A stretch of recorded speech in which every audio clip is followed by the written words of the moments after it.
You see, WWE have to be very careful about the way they do this match, right? It has to be, in my opinion, very definitive. Either AJ definitively loses or he definitively wins. If they start doing shenanigans and DQs and roll-ups, maybe AJ can get away with a roll-up win, or I guess that protects Gunther while still him, winning and keeping his career on alive.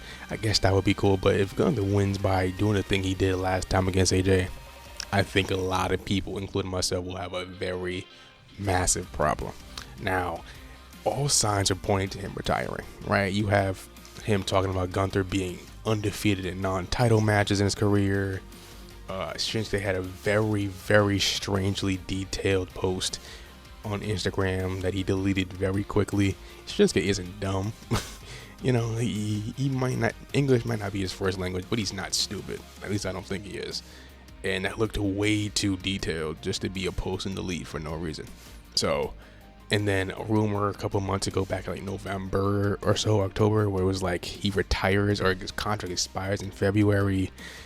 And then he said he doesn't want a retirement tour. And then he had all these great matches in 2025 and 2024 leading up to this. It's 10-year anniversary. So a lot of signs are pointing his direction. But I don't think he retires.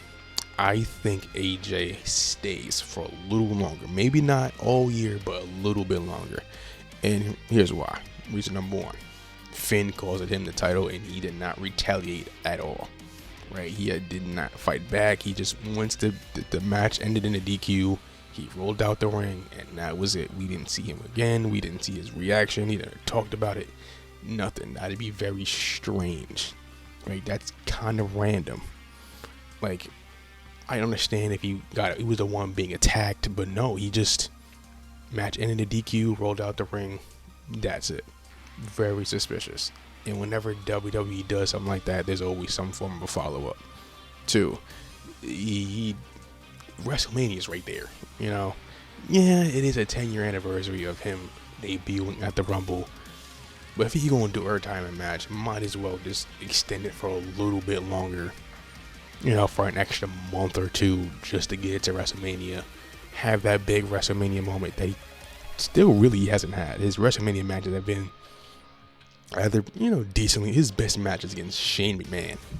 How was that even possible? Shane McMahon is his best WrestleMania match.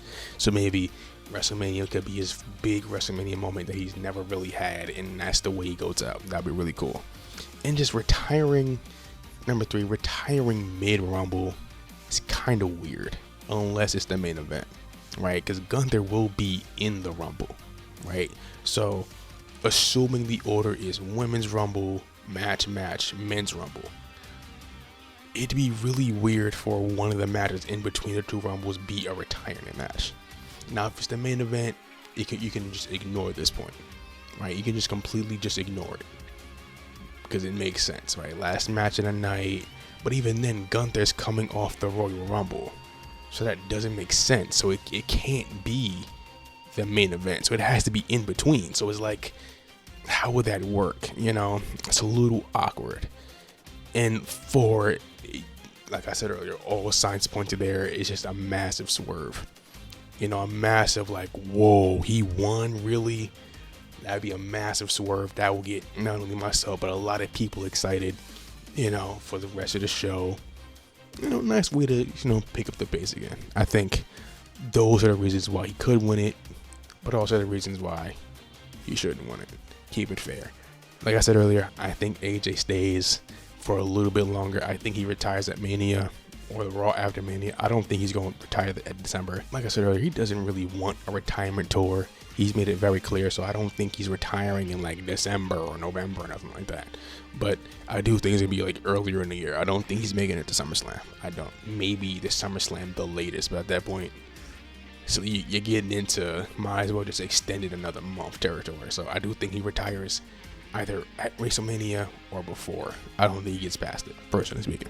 But people change, minds change, opinions change. Who knows? Maybe he all of a sudden wants it. Maybe he leaves a Saturday, retires in WWE, and then goes to like AEW or TNA or New Japan. He goes to wrestle over there and wrestle some guys that he never got to wrestle. That's what he said, right? In his promo on Monday, he was like, "There's a lot of guys I didn't get a chance to wrestle." You know, and that includes guys in AEW, guys in TNA, the place where he started, right? And in New Japan, obviously, has a lot of guys he has wrestled before or he hasn't wrestled yet. You know, so that is an option as well. But he has said before he wanted to retire in WWE. And like I said, people change, opinions change, minds change. Maybe he had a change of heart. Maybe he did. We don't know. Only he does. But one thing I do know is that if you click on a video on screen right now, you'll like it. Like it, click it, have a good day.